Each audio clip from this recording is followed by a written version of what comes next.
I'm sharing this video with you kay proud kay ko sa akong self no kay na check gid ako ang itinerary.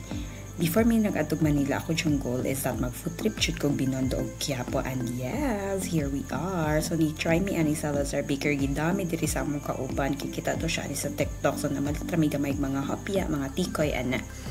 And then nangita na dahil sa food stall, nakita naman yung scallion pancake, init ang hatag ni ate sa mga, so lami. And mas bet unta nako kung mas saucy siya, pero dili ko sure kung sa siya dapat si scallion pancake.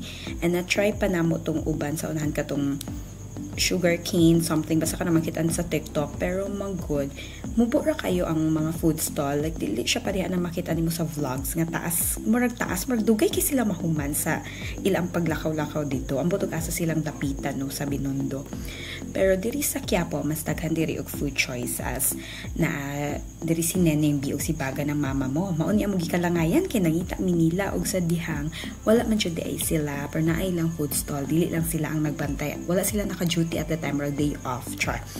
So nagtuyok-tuyok kami, nag-try review pa mi sa mga food diri uy kay maubya ang ato ang goal, and of course visit sa Quiapo Church. Naka-try na good ko og magic water, it's very magical.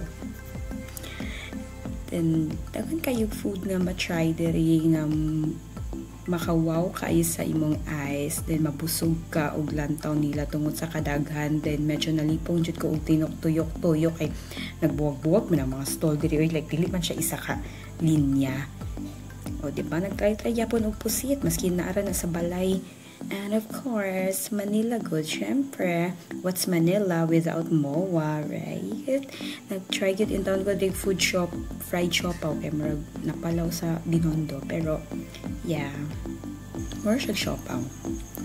So, compilation na ni siya nga video ha, kay super delay na gid ang submission or delay na madawato ni ma'am, char.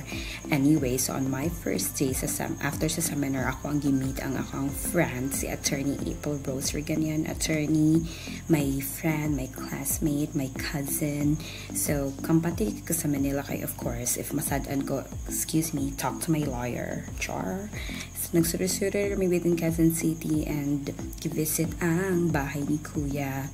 Happy na ako masulod sa bahay ni Kuya, guys. Tiwala lang. This is your new big winner, char.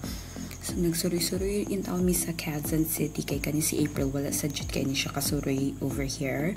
Ako pa nagdala niya sa Quezon Memorial Circle, char. So, nakaibalo siya nga naate ikan anan diri. So, diri na mi nag-order og shawarma rice, which is lami ni siya, guys. Sulit kayo, as in makabusog kayo for less than 100 pesos, marag mga 89 something, nakalimot ako. This was on day 2. Na-check na po ang another list sa to ang itinerary. O sa man mag-seminar or magsuroy-suroy. So, muna siya sa BGC.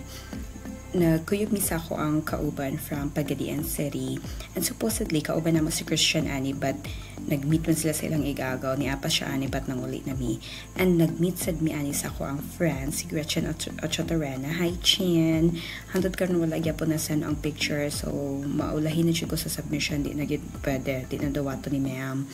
Nagawala-wala pa jud maski na Google Map na, which is that's so me, very bad at directions.